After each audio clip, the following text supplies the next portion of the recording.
হেই বন্ধুরা, good morning. Welcome to my channel Tanay football update. চলো কিছু নতুন আপডেট দিয়ে এই ভিডিওটা শুরু করা যাক। বন্ধুরা, রেসকোর্সের নিউজ অনুযায়ী ২৬ বছর বয়সী আর্জেন্টাইন ডিফেন্ডার কেভিন সিবিল্লেকে কিন্তু চূড়ান্ত করে ফেললো ইস্টবেঙ্গল এফসি। হ্যাঁ বন্ধুরা, এটা কিন্তু রেসকোর্স থেকে অফিসিয়ালি জানানো হয়েছে। তো দেখা যাক বন্ধুরা, ইস্টবেঙ্গল কতদিনের মধ্যে এই প্লেয়ারটির নাম অফিসিয়ালি ঘোষণা করে। তো বন্ধুরা, এই প্লেয়ারটিকে নিয়ে তোমরা কতটা আশাবাদী সেটা কিন্তু কমেন্ট করে জানাও। বন্ধুরা, শোনা যাচ্ছে ইস্টবেঙ্গল কিন্তু তিনজন সেন্টার ফরওয়ার্ডকে টার্গেট করেছে। এদের মধ্যে প্রথমজন হলেন ৩০ বছর বয়সী Moroccan centre forward Hamid Ahadad. বর্তমানে এই প্লেয়ারটির মার্কেট ভ্যালু রয়েছে ৪ কোটি টাকা এবং তার টোটাল ১০ বছরের ক্যারিয়ারে ২৪৩টা ম্যাচে মাত্র ৫৮টা গোল এবং ২২টা অ্যাসিস্ট করেছেন তিনি। এবং তিনি পুরো এই ১০ বছরের ক্যারিয়ারে প্রফেশনাল লিগেই কাটিয়েছেন। হ্যাঁ বন্ধুরা, তিনি এই ১০ বছরের মাত্র ২ বছর ইজিপ্টের লিগে খেলেছেন, বাকি সময়টা কিন্তু মরক্কান ফার্স্ট ডিভিশন লিগেই তিনি কাটিয়েছেন। বন্ধুরা, দ্বিতীয়জন হলেন একজন নাইজেরিয়ান ফরওয়ার্ড, যার আন্ডার-17 নাইজেরিয়ান দলের হয়েও খেলার অভিজ্ঞতা রয়েছে এবং যার ইউরোপা লিগে খেলারও অভিজ্ঞতা রয়েছে। তিনি হলেন ইউসুফ ওতোবাঞ্জো, যার বর্তমান বয়স ৩২ বছর এবং আগামী মাসে তিনি ৩৩ বছরে পা দেবেন।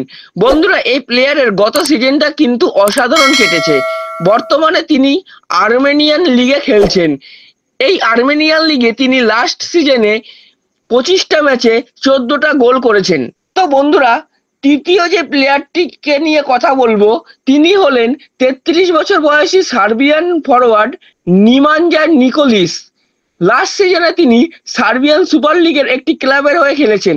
সেই ক্লাবের হয়ে তিনি লাস্ট সিজনে ২৮টা ম্যাচে ১০টা গোল এবং ২টো অ্যাসিস্ট করেছেন। তো বলা যেতে পারে এই প্লেয়ারটিও অনেকটাই ভালো হবে ইস্টবেঙ্গলের জন্য। তো বন্ধুরা, দেখা যাক এদের মধ্যে কোন প্লেয়ার আগামী মরশুমে ইস্টবেঙ্গল হয়ে খেলতে আসেন। তো বন্ধুরা, এই তিনজন প্লেয়ারদের নিয়ে তোমাদের কি বক্তব্য আছে সেটা কিন্তু অবশ্যই কমেন্ট করে জানাও এবং এদের মধ্যে তোমরা কাকে ইস্টবেঙ্গল জার্সি গায়ে দেখতে চাইছো সেটাও কিন্তু কমেন্ট করে জানাও।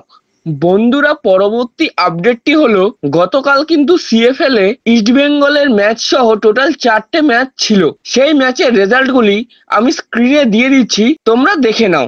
বন্ধুরা, লাস্ট যে বিষয়টি নিয়ে কথা বলবো সেটি হলো ফিফা ক্লাব বিশ্বকাপের কিন্তু গ্রুপ স্টেজের ম্যাচগুলি সব শেষ হয়ে গেছে। এখন শুরু হবে রাউন্ড অফ 16 ম্যাচ। তো বন্ধুরা, আমি স্ক্রিনে দিয়ে দিচ্ছি, দেখে নাও যে রাউন্ড অফ 16 কে কার বিরুদ্ধে খেলবে। তো বন্ধুরা, এই রাউন্ড অফ 16 কিন্তু আজ রাত 9:30 থেকে শুরু হতে চলেছে। তো বন্ধুরা, দেখা যাক এই রাউন্ড অফ 16 থেকে কোন কোন ক্লাব কোয়ার্টার ফাইনালে অংশগ্রহণ করে। বন্ধুরা, এই ছিল আজকের আপডেট। যদি ভিডিওটা ভালো লেগে থাকে তাহলে লাইক, কমেন্ট, শেয়ার করো এবং চ্যানেলটা অবশ্যই সাবস্ক্রাইব করো এবং আমার ফেসবুক পেজ ও ইনস্টাগ্রাম আইডিটা ফলো করে রাখো সবার আগে আপডেটগুলি পাওয়ার জন্য। জয় হিন্দ, জয় ভারত।